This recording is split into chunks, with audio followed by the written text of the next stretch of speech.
Hello mga lods, magandang hapon.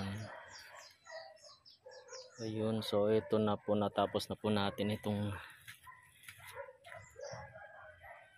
wino-workshop natin.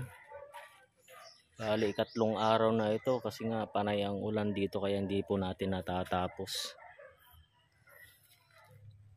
So ang balak ko po sana dito,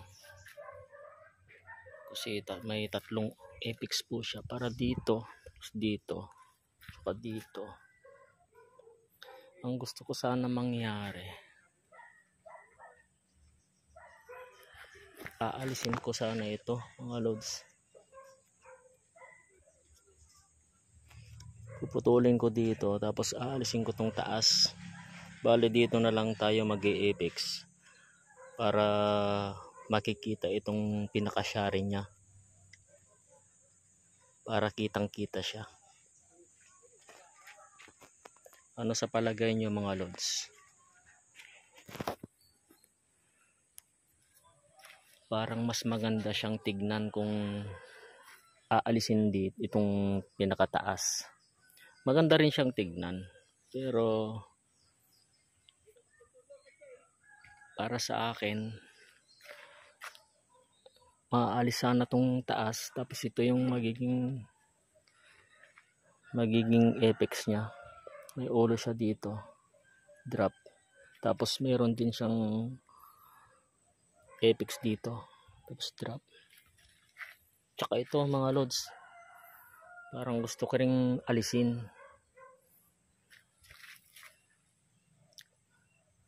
kaso nga lang ganyan na muna para kuan, kasi parang mas maganda siyang tignan kung meron ding nakadrop dito, pero makikita na lang pagdating ng panahon.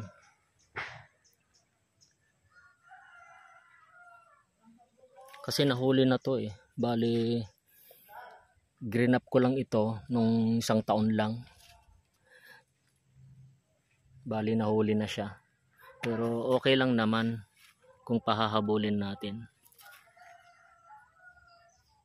Kaya ganyan na muna. Dito lang tayo ngayon. Kasi masyado na siyang malaki. Ito malaki na rin, malaki na rin.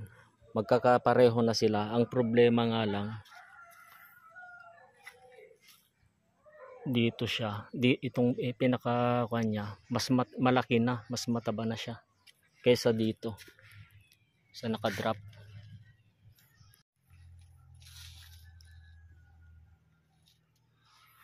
So ito yung magiging itsura niya mga lods kung aalisin natin yung taas. Ganyan.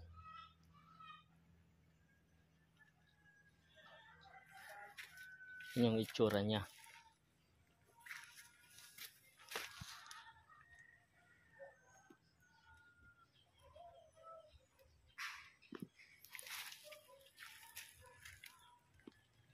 Ano sa palagay niyo mga lods? Mas maganda ba siya pag ganyan?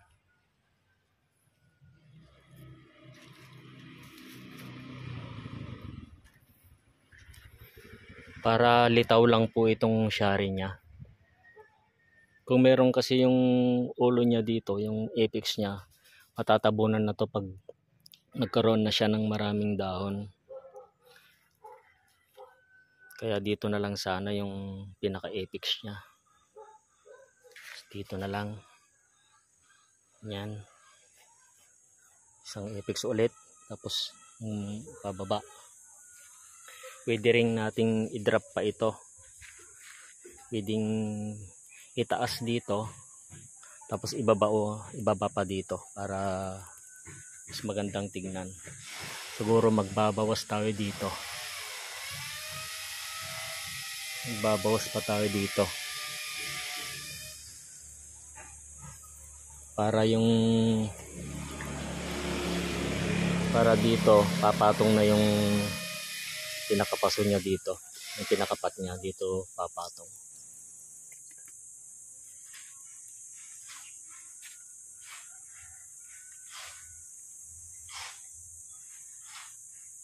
So ayun mga lods, Comment na lang po kayo sa comment section kung ano pong maganda.